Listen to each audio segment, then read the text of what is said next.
Hello, everyone. Welcome to episode 116 of Chatting with Anthony.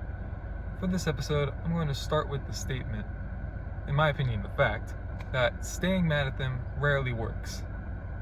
Well, based on the wording of it, it can't really be a fact, but anyways.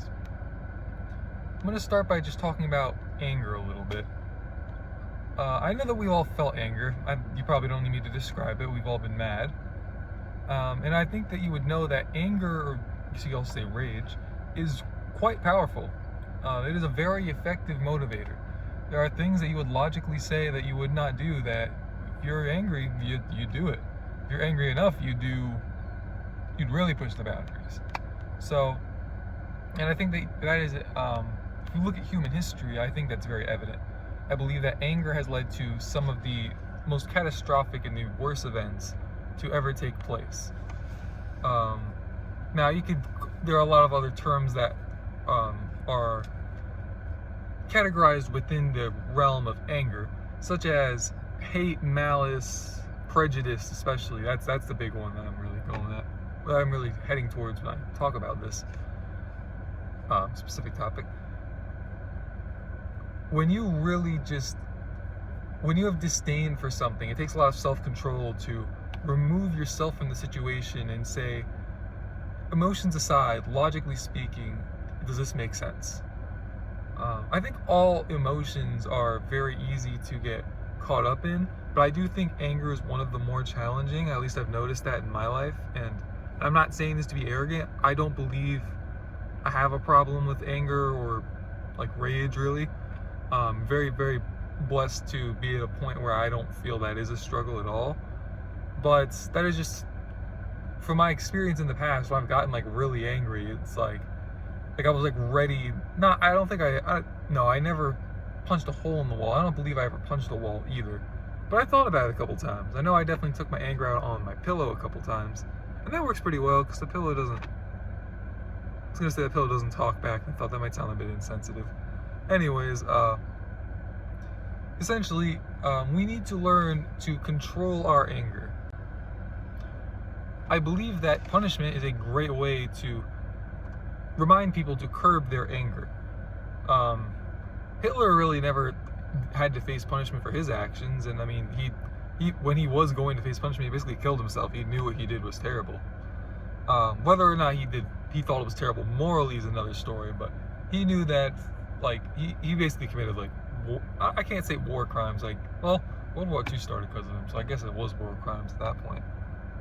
But, just a reminder that, like, or like when you're a kid, like, if you get angry, like, you don't want to, like, even though you might not go to jail for it, you don't want to, like, hit your classmate, even if they are, like, really pissing you off, because you don't want to get in trouble. You don't want the teacher to get involved, your parents to get involved. You don't want any of that.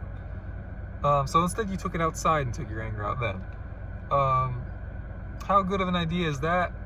Definitely wouldn't recommend it, but better than doing it in a classroom. I think it does train people to an extent that if you're inside of like a public place and you get really mad, don't fight inside a business. Don't get them involved in a legal standpoint. Take it outside to the sidewalk and just do it, please, for the love of God. Just in general, don't fight. But if you're gonna fight, don't incorporate other people into your mess. Your guys' lack of self-control shouldn't be the reason that someone else has to suffer. That's a whole other video, goodness. But yes, controlling anger is a necessary skill. We all have to learn how to do it. And that also gets messy when in terms of how to do it, because some people, like someone with, like, I don't know, like ADHD, for example, it might be easier or more difficult for them because, for example, they might forget why they're angry, and then they might just be like, well, why am I angry? So then they calm down, then they remember why. But, that might actually be a good, effective way to remove yourself from the situation emotionally and think about it logically. Because when you're about to get mad about it again, you're like, wait a second. Okay, I was just calm about this for a while, so let me think, is this really a big deal? And I just believe that method, if you apply that to other people who don't have ADHD or whatever the case might be, I just believe that method of stop, take a deep breath, think about it again, and try to remove your emotions as much as possible. I believe that method is very, very impactful. because anger is so powerful, you can use it to propel yourself forward in life, I believe. Well, I take that back. I know you can. In the same way that sadness can, joy can, you can use anger that's like bubbling up inside of you to just do more. If you're mad that your business competition's outperforming you, you use that anger and you remind yourself that they're doing better and that they have the success that you want to have. To remind yourself why, when you're tired at the end of the day and you want to leave some stuff for tomorrow, or you just don't think it's that important to get to at all, you remind yourself that those little things are the gap, essentially. Like, I'll use the example of Steph Curry, and this isn't really on the topic of anger per se, but people think that they could be like Steph Curry, and I'm not trying to say that you can't, but I just want to remind someone. I think it was like the statistic that I saw, I know Tony Robbins brought up, which is for every 3-pointer he either makes or attempts in an NBA game, he takes 1,000 or makes 1,000 threes off the court. And you can use anger to fuel you to do that, to have that kind of work ethic. Anger can be with yourself, with your own failures. It can be with like someone who did you wrong. It could be with someone who has no idea of your existence, but you feel they have offended you to some extent. You can get angry at a stranger you've never met for looking at you the wrong way when they probably meant nothing by it. You just want to use it as a catalyst to propel you forward, but you have to be in control. You have to keep your anger on a leash. Just like if a dog, we keep dogs on a leash because they're wild animals, as much as they're domesticated. And reality is, if we're angry enough, we'll act like wild animals as well. And I believe also from a fitness standpoint, like getting angry, like when it comes to being like overweight or underweight, every piece of food, every X amount of calories, however you want to break it down, that you ate or didn't eat is the reason that you are under, over, or at a good weight. When I say under or over, I meant like underweight, overweight. And then again, you can use that to propel you forward. Like, okay, I want to gain weight. It doesn't mean just eat as much as possible, but at the end of the day, I'm full. I know I haven't eaten enough. I should try to find a way to get some nutrients in me, get some calories in me. Don't want to go to the gym. You want to skip the workout.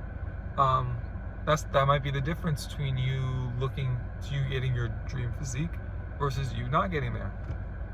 And just using it as a tool. Again, just using it as a tool. So all in all, why does staying mad at them rarely work? Because all in all, because if you are not using that anger as a good catalyst to propel you forward, then it's basically just emotions. It's just fluff, really. And I don't mean that in the sense of like, if you feel some type of way, if you don't like act on it, then it's waste. But you should try to do something with that. If you're going to use your anger towards them as a reminder to keep going, great. Remind yourself, though, that God asked you to forgive. You could be angry at someone and say, I want to do something to prove them wrong, without actually holding it against them. Because people's words, even when someone's joking, there usually is some truth mingled into their jokes, in terms of like how they feel, their truth, so to speak. And so, I think a lot of people struggle with this topic, which is why I say I don't think staying mad at them really works out for people. But yeah, that's all I have for this episode. Thank you guys for watching. Stay safe. God bless. I'll see you bozos in the next one.